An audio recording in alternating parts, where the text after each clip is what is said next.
Hello guys, I'm gonna show you today how to change prices on Shopify. So first we need to go is to log in your Shopify account and then go products. So if we use this product as example, so we want to change prices. What you can do is change here the prices. So if you want to change it to 24, you can do it like this. Or what you also can do is select all, click on bulk edit,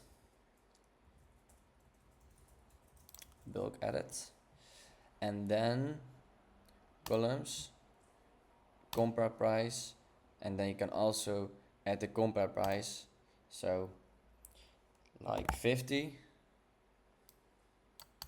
Okay, and you can also change this to 24 or what you want. So it's very easy, and now you have changed the price and add also compare price. Thank you for watching.